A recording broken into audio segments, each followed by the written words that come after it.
ఏపీలో పోలింగ్ అనంతరం చెలరేగిన హింసపై వైఎస్ఆర్సీపీ నేతలు గవర్నర్ అబ్దుల్ నజీర్కు ఫిర్యాదు చేయనున్నారు.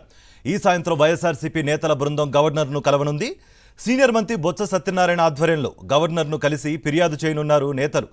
ఎన్నికలు ముగిశాక రాష్ట్రంలోని పలు జిల్లాల్లో జరిగిన హింసాత్మక ఘటనలను గవర్నర్ దృష్టికి తేవడంతో పాటు అందుకు బాధ్యులైన వారిపై చర్యలు తీసుకోవాలని కోరనున్నారు.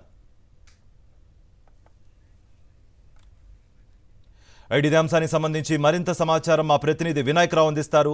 వినాయక్ రావు,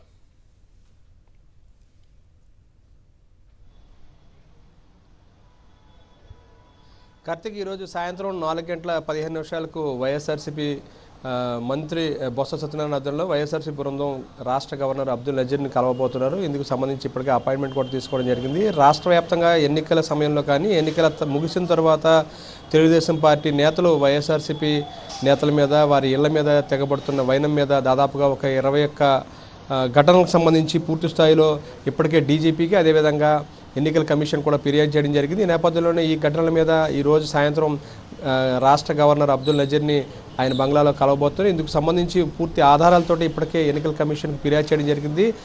ఎన్నికల కమిషన్ ఎక్కడైతే పల్నాడు ప్రాంతంలో పోలీసు అధికారులను మార్చిన తర్వాత ఈ ఘటనలు చోటు చేసుకున్నాయో దానికి సంబంధించి పూర్తి స్థాయిలో డీజీపీకి ఇప్పటికే ఫిర్యాదు చేయడం జరిగింది.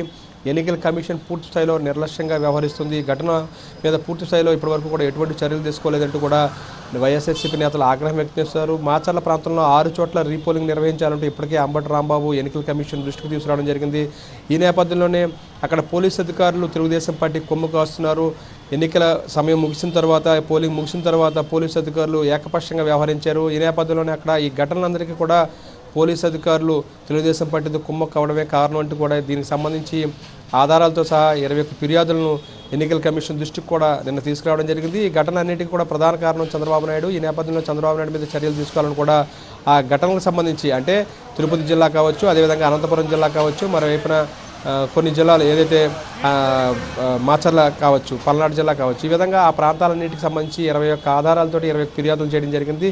పూర్తి స్థాయిలో మరోవైపున ఎవరైతే పోలీస్ అబ్జర్వర్గా రాష్ట్రానికి నియమితులై ఇక్కడికి రావడం జరిగిందో దీపక్ మిశ్రా మీద కూడా ఇప్పటికే కేంద్ర ఎన్నికల సంఘానికి కూడా వైఎస్ఆర్సీపీ ఫిర్యాదు చేయడం జరిగింది. ఆయన ఎన్నికలకు పోలింగ్ 2 రోజుల ముందు ఆయన తెలుగుదేశం పార్టీకి సంబంధించిన నేతలు నిర్వహించిన విందు కార్యక్రమంలో పాల్గొనడం జరిగింది. ఆయన ఇచ్చిన సూచనల మేరకే రాష్ట్ర వ్యాప్తంగా బదిలీలు జరిగాయి. ఎక్కడైతే బదిలీలు జరిగాయో ఆ ప్రాంతాల్లోనే ఈ హింసాత్మక ఘటనలు చోటు చేసుకున్నాయంటూ కూడా పూర్తి స్థాయిలో ఒక నివేదికను తయారు చేసి దీని మీద ఆధారాలతో సహా పూర్తి స్థాయిలో వైఎస్ఆర్సీపీ ఇప్పటికే ఫిర్యాదు చేయడం జరిగింది. ఒకవైపున డీజీపీకి ఫిర్యాదు చేయడంతో పాటు రాష్ట్ర ఎన్నికల కమిషన్ దృష్టికి కూడా నిన్న తీసుకెళ్లడం జరిగింది. ఈ నేపథ్యంలో ఈరోజు సాయంత్రం గవర్నర్ను కలిసి ఆయన దృష్టికి కూడా తీసుకెళ్లడం ద్వారా కేంద్ర ఎన్నికల సంఘానికి రాష్ట్ర గవర్నర్ ద్వారా ఒక ఫిర్యాదును పంపించే ప్రయత్నం అయితే వైఎస్ఆర్సీపీ చేస్తుందని చెప్పుకోవచ్చు. ఈ నేపథ్యంలోనే మాచర్ల ప్రాంతంలో కావచ్చు, ముఖ్యంగా పల్నాడు జిల్లాలో పలు చోట్ల జరిగిన హింసాత్మక ఘటనలో ఏ విధంగా పెట్రోల్ బాంబులతోటి వైఎస్ఆర్సీపీ ఇళ్ల మీద తెగబడడం కానీ, అదేవిధంగా వైఎస్ఆర్సీపీ కార్యకర్తల మీద దాడి చేయడం కానీ,